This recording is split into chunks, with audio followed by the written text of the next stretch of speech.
HE News, episode number 6.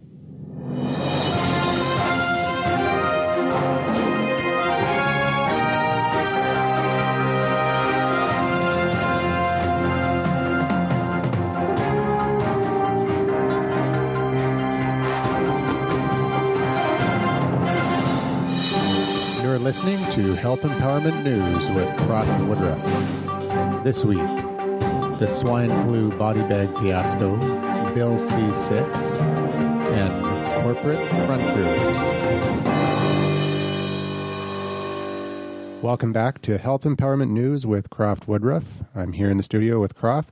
And good day, Andrew. And today we're going to be talking about more on the swine flu, the body bag incident, Bill C-6 before the Senate right now, and government corruption, government agency corruption, and front groups that act like scientific organizations that are for the protection of the public but aren't. More for the interests of big business and industry. Anybody who's been watching the news in Canada has heard about the swine flu body bag fiasco. Health Canada sent body bags to the native reserves in the northern communities in response to their request for Swine flu kit. For a swine flu kit. Yes. So what do you think's happening there, Carl? Well, the excuse was, normally the body bags are sent out by the RCMP. So they're putting the onus on the RCMP, and somehow or another they got mixed up, I guess, with Health Canada. But the bottom line is that the native people are the last who really need, as far as I'm concerned, a swine flu kit, be it the vaccine or be it the drugs like Tamiflu and Relenza, the inhalant version, because it is a matter of fact in the medical literature that there are about 24 cases of Stevens-Johnson syndrome, which is a horrible skin disease that is the result of a side effect of Tamiflu. And it is some kind of enzyme inhibitor. It's similar to an anti-HIV AIDS drug called nevirapine. And the side effects are just horrendous, absolutely horrendous. It doesn't mean that everybody's going to get this if they take Tamiflu. But let's put it this way, your chances are pretty good that you might. And not only that, the 24 cases, there is litigation going on over Tamiflu causing this condition. And all I can say is consumer beware. But why are they targeting our native people? There are conspiracy theories of population control, and it wouldn't surprise me. They wouldn't be above, sending something out that would be more of a threat to them than a help. Health Canada said that they were over-anticipating the effect of the swine flu in the northern communities. People who are malnourished, people who have underlying health conditions, women who are pregnant and may have underlying health conditions, and young children, they are the most vulnerable to the toxins that are present in these vaccines. That's something we should do, is when on the vaccines, how they're made, what's in them, and what you can be doing, playing vaccine roulette, because that's exactly what you're playing with. You see, I have absolutely no respect at all for this government bureaucracy because of what they've done in the past and what they're doing now, and especially the likes of this Bill C-6, the fact that they're going to have such draconian powers that Canadians have absolutely no right of trespass, no right of habeas corpus. You're considered guilty before you have a chance to prove your own innocence. And then these draconian bankrupting fines and jail sentences as penalties for something that you haven't done at all. The same kind of legislation is being passed in France right now as well. And the French people normally take to the streets and burn flags and flip over cars and go, crazy with their demonstrations and make it difficult for the government to pass legislation. Here, Canadians are more laid back, and we don't act up. We just say, "Oh no." We'll just take. It's the government. It's for our own good. And the government wouldn't be doing that. I could remember when I was a kid. And my mother said something about that the government was up to with some particular health program, most likely a vaccine. And she had some negative comments. And I said, "Oh, Mom, the government wouldn't do anything like that." And she said, "Don't you kid yourself."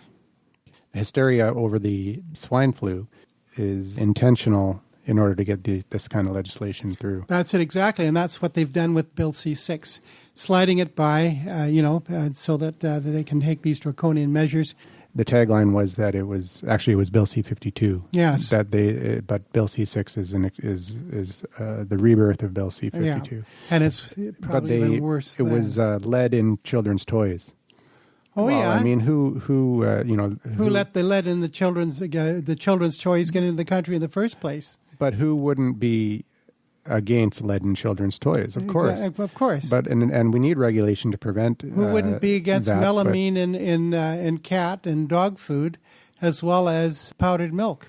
And I mean, whose responsibility that? That's the responsibility of Health Canada when these things are being imported into Canada or into the United States in the case of their Food and Drug Administration. And that kind of regulation makes sense, but this isn't what Bill C-6 is covering. This Bill C-6 is not strengthening the regulations to stop contaminated products from reaching Canadian shelves.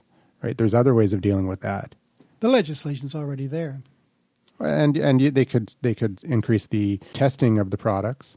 How about actually testing? They shut down the labs. Did you know that? How about actually testing the products? In the interest of saving money, they want to save money. So rather than spend the money on testing and keeping these labs running for testing, they want to hire more police, police, drug police at great expense to shut down the natural health industry. The lab that actually tested the natural health products that they had a number of years ago, the justification for shutting it down was that they've never found anything wrong with natural health products and that the industry is safe. Yeah. But look what they're doing now. That's right. So they come right back and say, we've got to do this and do that. One thing people have to understand is that you have these companies, these health food manufacturers, the vitamin supplement manufacturers, they do have their own labs that they use to test the product. They test the raw material before they even buy it. And when it's delivered, they test it again and compare with the previous tests. And then they do their formulating. And then they test the formulated product. And they find that if the potency of the particular vitamin or mineral is not up to par, then they will reformulate. And then they test it again. And not only that, they have samples available so that they can retest after the fact. Because who knows, something could always slip by. And that's why the Canadian health food industry and the vitamin industry has such a safety record. And this is what really boggles the mind. We have politicians that are so stupid they can't see that. But then, of course, you see, I laugh at these conservatives. They talk about democracy and human rights and civil rights, and they're the first ones to sell us down the river and take away those rights in the name of security. Oh, that's what they always say. And then, of course, we have the Liberals going along for the ride. I mean, they had an ample opportunity to bring the government down on this issue. But then, of course, we couldn't be sure about the NDP or the Bloc Québécois. You know, how does it go? They're always saying they're doing good things for you, for your own good. Those are the people I distrust the most because more often than not, it ends up being bad for you. It's just unbelievable that such a bill could get passed. Certainly the NDP and the Bloc Québécois. Sometimes I'm not so sure about the Liberals because they'd had an opportunity to clean up Health Canada going back to the time when Liberal Alan Rock was the Minister of Health. And, of course, it goes back even further because we've had dealings with Health Canada officials, food and drug inspectors, where they would actually try and manufacture evidence. I can remember one case involving a now defunct retailer. He had a chain of vitamin stores throughout the Lower Mainland. And Trophic Canada of Penticton had come out with a health product called calcium pangamate or pangamic acid, which had been extensively studied by the Russians and seemed to have benefit insofar as one's energy output and stamina is concerned, and therefore it should be considered perhaps a useful food supplement. And Health Canada decided to take action against Trophic. I mean, this wasn't something that was toxic or anything at all that could be considered harmful, but they decided to move against it And so we had a situation where there was promotional literature about it. Well, I mean, how are you going to sell a product unless you have something to say about it with a pamphlet? But the Health Canada or Food and Drug Inspector went in, and he put the product on a table and set up the pamphlets alongside and started to take pictures. Well, this is an absolute no-no. This is manufacturing evidence.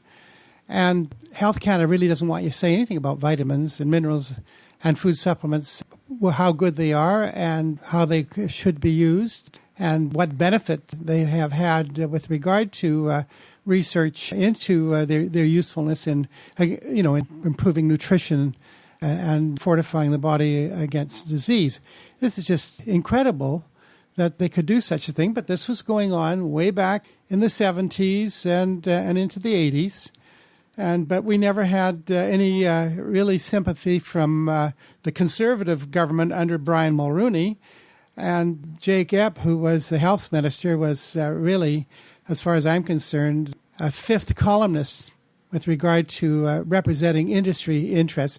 But then that's been the story of the Conservative Party throughout its history, is it has represented big business and has never really served the interests of the common people of this country. The Liberals, there was more hope with them, but they too dragged their feet, and things came to a head, of course, when Alan Rock was with health minister. But we had previous ministers or their assistants that, as Liberal cabinet ministers, end up working for big business. And I can think of, doesn't matter, she was working for the pharmaceutical industries as a spokesperson, and of course with Big Pharma, they literally get away with murder, as we all know. You mentioned, how did Bill C-6 get past the New Democrats and the other parties? When it did pass third reading, the critic for the NDP said that it didn't have sharp enough teeth, which tells me she never really read it. She couldn't have, and that tells me that was this woman from Vancouver Island who I've crossed swords with, and actually gave me a lot of second thoughts about supporting the New Democratic Party, because these people are brainwashed. They're totally brainwashed into allopathic medicine, and that's the way to go, and everything else is going back to the Stone Age or something along that line, without giving any credit to scientists, the first water, like Abe Hoffer and Linus Pauling, Irwin Stone, Emmanuel Tarascon. I mean, I could just list off names by the dozen, and these people don't have a clue. And I have to ask, where do they find people like that to run for a political party? Obviously, they're well-groomed to be ignorant and not really be interested in serving the interests of the common man who is responsible for electing them. Well, they're not accountable. Obviously, only at election time, and usually by that it's too late. The damage is done, and you have to work like hard to persuade whoever comes into office to be more rational about these things and set up the laws so that they truly reflect the best interests of the people. It's no good having laws that protect industry and sell the people of the country down the river, because that's exactly what's happening.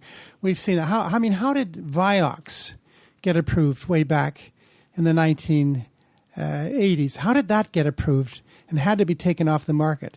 Now we have other drugs like, Baycol.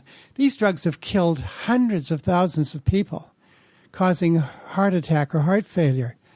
And how did they get approved?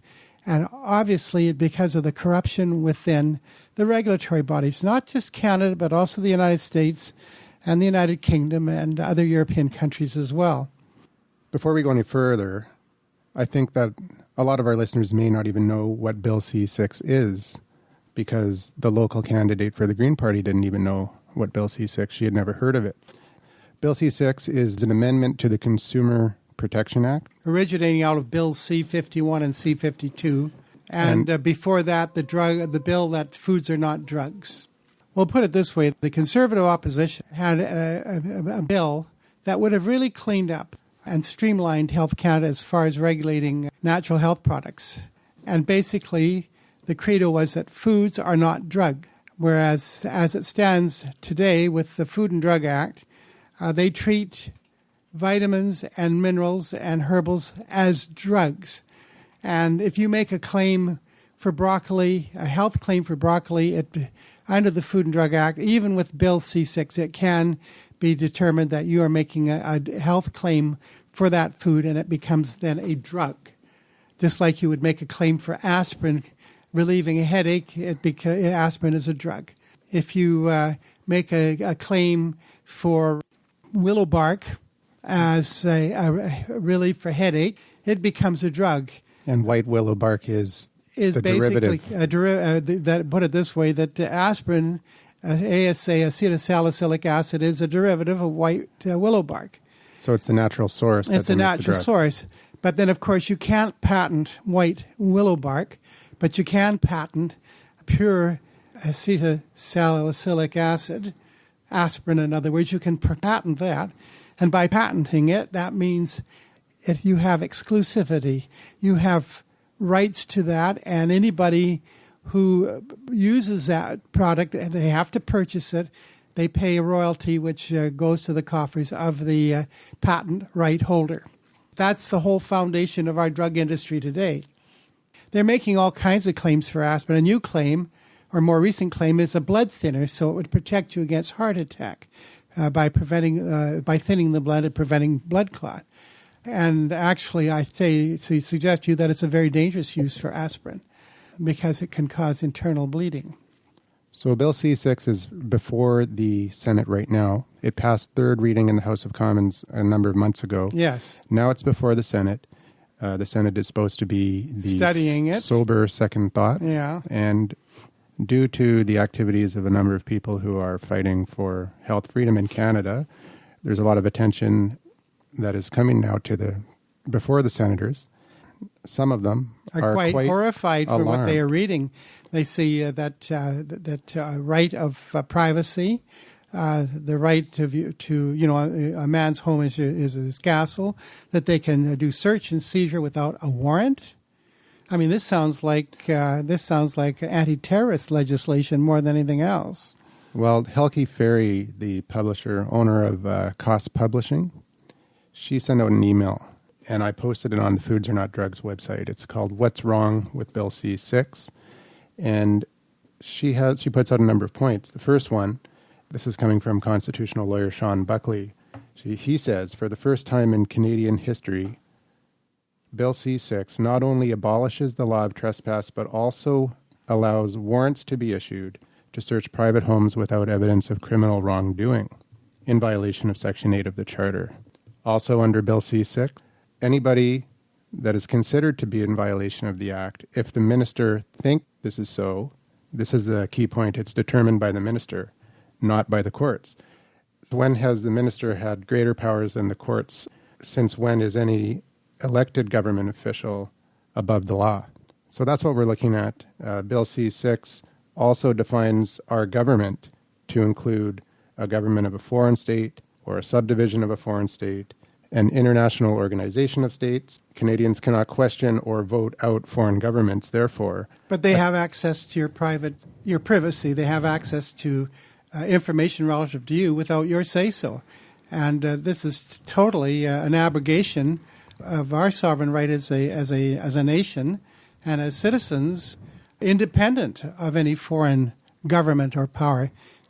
Well, this is under Section 36(2)A of Bill C-6, and basically it gives a back door for amending the Act in the future, defining a government as a foreign government group, a group of states, an international body, or a industrial trade organization. Well, it sounds like an open door for Codex Alimentarius. The Codex, yes.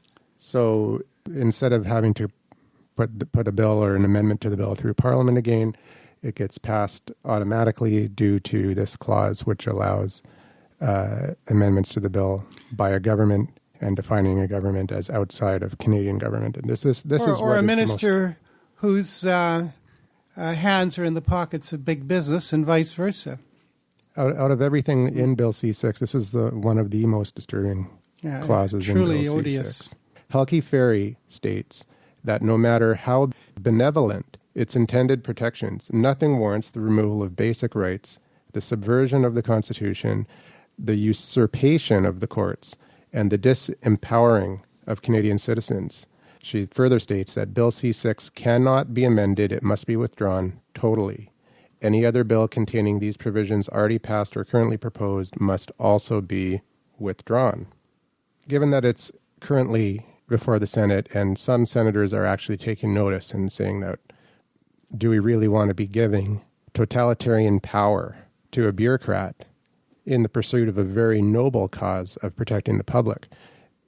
Sure, it's a noble cause, but removing the courts and removing any due process and the rule right of law, of redress. and this is what we're looking at. So it's very important. So I have a list of all the senators. If you're listening and you want the list, email me at andrew@foodsarenotdrugs.com. Or you can go to the government website and look it up at... it's Government of Canada. I'll post the website on the show notes of this episode. Good. So anyone who wants to find their senator will be able to do so. Or you can send me an email at andrew@foodsarenotdrugs.com. So now let's talk about that organization. This is a pseudo-consumer protection organization set up strictly to defend industry. The American Council on Science and Health is an industry front, and there isn't a poison that they don't like. They've been great advocates of things like aspartame and also the use of bovine growth hormone to make Old Bossy give more cow's milk. And, of course, the executive director of the American Council on Science and Health, Elizabeth Whalen, said, now, with this bovine growth hormone, Old Bossy can give more milk on less feed. Well, what kind of a scientist would make a statement like that? Because if you're going to make a cow give more milk on less feed, something has to be given up to produce that milk, and it can only be at the expense of the cow. And of course, we now know that the cows do develop mastitis, inflammation of the mammary glands, and cause ulcers and bleeding and pustuling. It's just unbelievable. And who wants to drink milk contaminated with that? And then, of course, there are questions about the growth hormone that ends up in the milk, which can promote cancerous growth. And that would be the person that's drinking the milk, I presume. The bottom line is that we had 2 Health Canada scientists who blew the whistle on this product. Health Canada was all set to shove it down our throats by way of allowing, Agricultural Canada was in on the deal too, to allow the dairy farmers to be able to access this growth hormone. And the thing is, why do we need cattle to produce more milk anyways when there's already a glut of milk on the market? They have to dump it to maintain prices. It's just absurd. But in any case, the 2 scientists blew the whistle, and the government was caught, looking like it was on the mere edge of accepting a bribe from the manufacturer Monsanto. And the result is that we haven't got it in Canada. And of course, there's been a groundswell of opposition in the United States, and dairy industry realizing the concerns of their customers, the consumer, have been marketing their milk products with little signs saying contains no bovine growth hormone. Some states actually passed legislation or tried to pass legislation banning that very label. That's right. Under the assumption that it would confuse consumers. We talked about this in a previous episode. Yes. And it's interesting how hiding information from consumers is going to help with their confusion. Yeah, exactly. The consumer needs to know. And of course, Shiv Chopra is one of the scientists that blew the whistle on the bovine growth hormone, and the other scientist whose name escapes me right now. They were fired. They were fired for their efforts, and they took their case to the Supreme Court of Canada, and even the Supreme Court sold them down the river by denying their appeal, failing to overturn the government's decision. And so we can't even trust our courts to do the right thing. All the more reason why we have to be really wary about bills like C-6, because if the courts can be influenced in favor of industry and government relative to the interests of the people, then we're really in danger of a totalitarian state, a fait accompli, in fact. Shiv Chopra, he wrote a book called Corrupt to the Core, Memoirs of a Health Canada Whistleblower, and it's available at any bookstore. You can see the review on foodsarenotdrugs.com through Amazon. There's a link, and if you're interested, take a look at that. So we've got government corruption. We've got organizations that are claiming to represent the our consumer, interests, when in fact, and our interests, when in fact they represent. They're sometimes referred to as astroturf. Astroturf being artificial grass that they put in these football stadiums and so on. The one you brought up is the American Council on Science and Health, which has been criticized. If you look it up in Wikipedia, they've been criticized to be a corporate front group that is pretending to be a neutral council on science. Yeah, it's a very official sounding name. In fact, sounds almost government-like, a government agency, American Council on Science and Health. It gives it at their patina of being genuine, when in fact it's a false front. It's more of a threat to your health than any conceived benefit. Apparently her organization, Elizabeth Whalen, the founder of American Council on Science and Health, received more than 75% of their funding from the chemical and pharmaceutical industry, and on record as defending almost every pharmaceutical product that every drug, every artificial color, every artificial flavor, every synthetic or artificial sweetener, and they've also endorsed herbicides, insecticides, synthetic fertilizers, genetic engineered organisms such as GMO corn, GMO soy, GMO cotton, so that we can have cottonseed oil in our food. Since when was cotton a part of our diet? It's just incredible. And the latest thing is now I came across something that chickens are smart enough to recognize corn in their feed that is genetically modified, and they'll just walk right past it, and they'll go for the real McCoy. Another thing that the American Council on Science and Health is known for is criticizing other industries, including the dangerous natural supplement industry. Yes, and of course, how many people can you find in the records that governments keep so well in Canada and the United States where people have died wholesale because of taking a vitamin or a mineral and a herb? And the answer is a great big zero. But yet we can turn around and look at thousands of people, hundreds of thousands of people in North America as well as in Western Europe that have died as a result of a pharmaceutical, such as Vioxx and Baycol and what's the other one? Celebrex. Celebrex is still on the market, if I'm not mistaken, in Canada and the United States. Yet it does exactly the same thing that Vioxx and Baycol did, and that is put you at risk for heart attack or stroke or heart failure, and of course put you at risk for damage to your liver and kidney. Isn't that wonderful? And so why is this still on the market? And you really have to, you can see that while government is so worried about the natural health products industry putting an innocent vitamin or mineral or herbal on the market or a nutritional food product, yet they'll turn a blind eye and allow companies like Bayer and Merck and Pfizer to come out with these products that are deadly. And why is it always after the fact? They never stop these things before they get to market. It's always after the fact. And they're using that excuse with the pharmaceutical industry to try and bury the natural health products industry. And it just shows you how dishonest. But then when you look at these health bureaucrats, they're all from the same mold. They come from the chemical industry. They come from the pharmaceutical industry.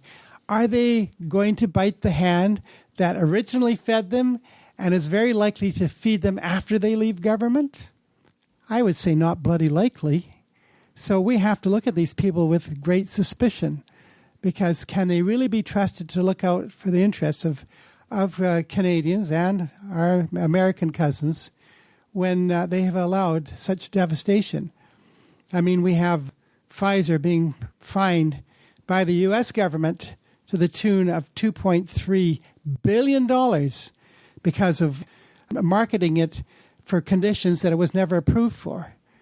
And has the Canadian equivalent, the Health Protection Branch of Health Canada, I don't see anywhere in the newspapers where they have fined Pfizer in Canada for breaking the law in terms of promoting these drugs for purposes that they were never approved for. Where is the justice there? So what's going on with our health minister? And what's going on with our cabinet and the Mulroney, it might as well be the Mulroney government. This one, I would say, is almost turning out to be just as corrupt, the Harper government, when it comes to, with their nose up the backside of big business. Yeah, well, there's certainly a lot of issues and a lot of things going on in Canadian politics of health. And as I say, these people are coming from an education that makes them biased towards just one aspect of life, and that is the chemistry. And without even looking at the fundamentals of sound nutrition, not only in terms of what's on your dinner table or your breakfast table, but what is in the soil that we grow our food on, and is that nutritional content there, that it's carried into the marketplace and then into the home and prepared for consumption. They are lost in things like these drugs for treating disease rather than what caused the disease in the first place. Is it nutritionally based, that people are suffering from deficiencies in certain nutritional factors? These are the things that are not being addressed properly by our politicians and certainly not by the bureaucrats. They're only lost in drugs and chemicals, and of course that gets us into allopathic medicine, which is strictly cut, that's operations, poison, the use of toxic drugs, and the use of radiation, that's burning, cut, poison, and burn when it comes to dealing with metabolic diseases like cancer, like heart disease, and, of course, other diseases that these drugs are developed to not cure, but merely suppress symptoms.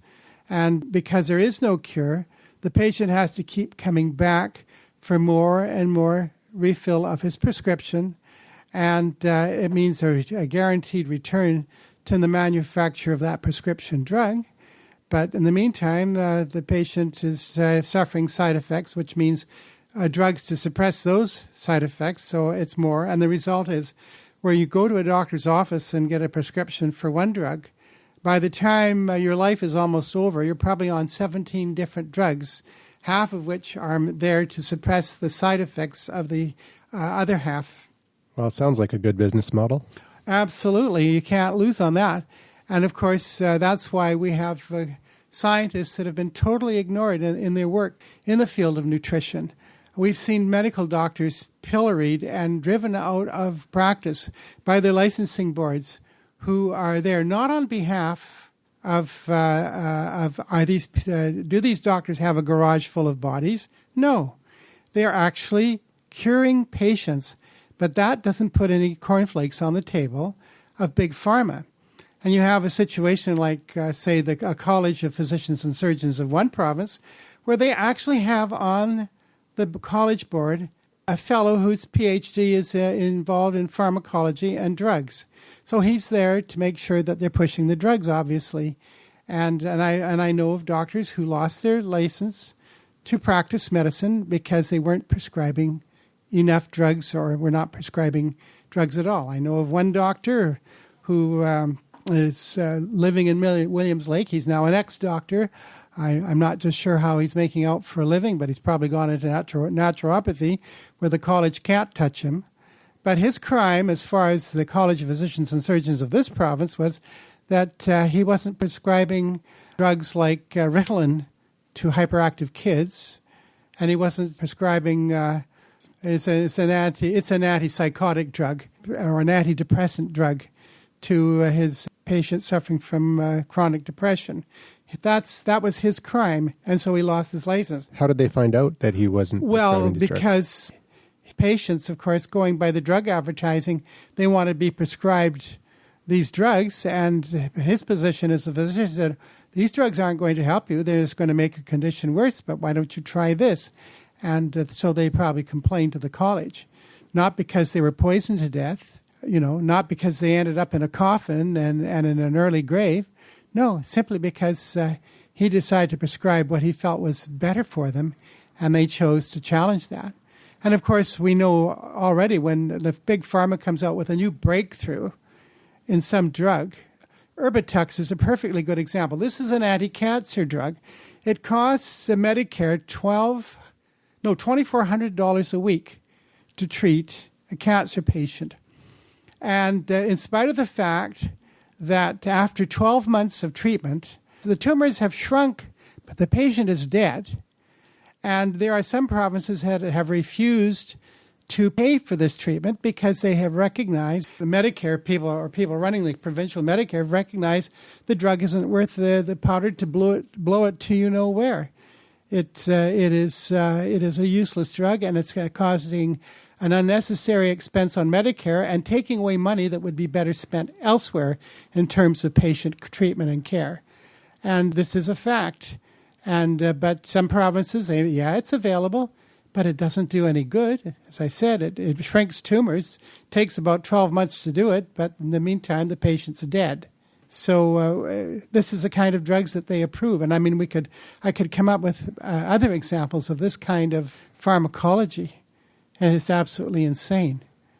And just like I can talk about a situation of several years ago in Edmonton, there were about 7 men who were on the waiting list for a heart transplant. Their hearts were in such bad shape, I guess because of their industrial exposure or their lifestyle or a combination of both. And they were persuaded to take chelation therapy. And for anybody who doesn't know anything about chelation therapy, this is an infusion of a chemical for which the body has no affinity for, but while it's circulating through the whole cardiovascular system, it has a nice habit of pulling out toxic metals that can contribute to cardiovascular disease. It can actually lower cholesterol, and the bad kind, and help to increase the good time, open up the arteries for better circulation, and the result is, and of course they were also given coenzyme Q10, which is a vitamin-like enzyme that your own body produces. And of course, a lot of these drugs that were given, especially drugs like Vioxx and Baycol, who suppress production of CoQ10 and are responsible for the epidemic of heart failure and heart attack and other disastrous health conditions and death. But in any case, they were given chelation therapy, they were given coenzyme Q10, and they were able to cancel the operation. They didn't have to have the heart transplant. And this was a communication to me, given to me by an Alberta cardiovascular surgeon who is now retired, but he chose to practice chelation therapy along with several other colleagues in the Edmonton area. And can you imagine, what does a heart transplant cost? It could be hundreds of thousands of dollars, especially after if there's any complications and the years that they will have to be on anti-rejection drugs and the fact that the transplant may fail and they'll have to try for a second one. Well, they didn't have to have transplants at all. Of the 7, one of them did go for a transplant, not because he needed it, but because it was available. Now, this is the stupidity of medical science, that just because it's available, he's going to take it, even though it's obvious he doesn't need it. But it's there, so he took it. And I guess he wanted to be better safe than sorry if he didn't believe that the natural therapy would work. He couldn't accept the results that he saw in the other 6 patients. And I mean, this is one of the best kept secrets of chelation therapy in Canada. And I can remember getting a phone call from a CTV medical reporter, Avis Favreau, and telling me about this great study that these cardiologists read out at a convention, proving that chelation therapy didn't work. It was never published, but when I got hold of the how do you call it, the abstract, and had a good look at it, well, no wonder it was designed to fail. And of course, who better wants to do away with chelation therapy than somebody who makes a living doing heart bypasses and heart transplants? And so, and of course, I pointed that out to this person and never got the courtesy of a reply. And so I learned that from this person, I really don't trust what they have to say when it comes to health issues. And so when there's a breakthrough, I take a second look, sometimes even a third look. Well, you know what you're talking about when we're talking about chelation therapy. You used to be the BC Chelation Therapy Association president. That's right. I was a co-founder, Ted Dixon, the late Ted Dixon. He was faced with possible heart bypass surgery, and he didn't want it. And he came to me because I was running my health shop, and what can he do? Well, I told him what he could do with regard to changing his diet, getting rid of the things that are bad for the heart and incorporate into his diet things that are good for the heart, as well as fortify his diet with certain supplements that the heart would benefit from. But I said also, I suggest you look into chelation therapy. And I drew his attention to the fact that there was a medical doctor in Bellingham, just across the border from Vancouver, that was doing chelation therapy. I also put him in touch with other chelation doctors, one in Port Townsend, another one in Renton, Washington, and of course the American College for Advancement in Medicine, who are big exponents of chelation therapy. They have twice a year conventions and seminars and workshops training doctors in these health modalities. And of course, this is probably the best kept secret in North America as far as our media is concerned. And I've said, well, why don't you go to these conventions and find out for yourself what's going on and interview these doctors who have case histories to show to you? And they don't, and that's the flaw in our media. There's none so blind as those who will not seek and see. For this study, how did they design it to fail? Well, one of the most notorious ones, and this is a similar one, they gave an iron supplement to the chelated group. Placebo is supposed to be a false pill. It's supposed to be inert, would have no effect on the body. But in this case, the placebo contained vitamin C and B vitamins and I think magnesium, but not the EDTA. And of course, they would get similar results. But the trouble is that as it progresses after the study's ended, you find that the placebo group are falling behind, whereas the chelation group are still improving. And that was the case with the New Zealand study that was published way back in the middle 1970s. This reminds me of the saw palmetto study, where they got headlines, in all the major papers saying that saw palmetto does not work. But then you pointed out that the study in the footnotes of the study in the abstract, it said that the results may have been this way because we used inactivated saw palmetto. Yeah, that was to do with prostate enlargement. Yeah, that was to do with the prostatic. What do they call it? Benign prostate hyperplasia. Yeah, exactly, and that's what that had to do with. And and of course, even now there are somebody in the natural health industry that are knocking saw palmetto, but there are some excellent products out there that have been modified to concentrate the factors that made saw palmetto work in the first place. You just don't have to take as much as you would if you just took the saw palmetto berries. This is typical of doctoring up a study to make your case for the allopath method of treatment, as opposed to, who wants the roto-rooter when it comes to who needs to be reamed out when you can shrink the gland naturally? And of course, now we're finding out that the vitamin D plays a big role in that too. and actually shrinking the prostate gland, and also as a prevention against prostatic cancer, among other cancers. So, I'm afraid that our health regulators have got a lot to answer for, because there's an awful lot of people who have died unnecessarily because the health regulators are more interested in protecting the interests of big pharma and big medicine rather than the interests of the Canadian health consumer. Okay, so I think that wraps it up for this week.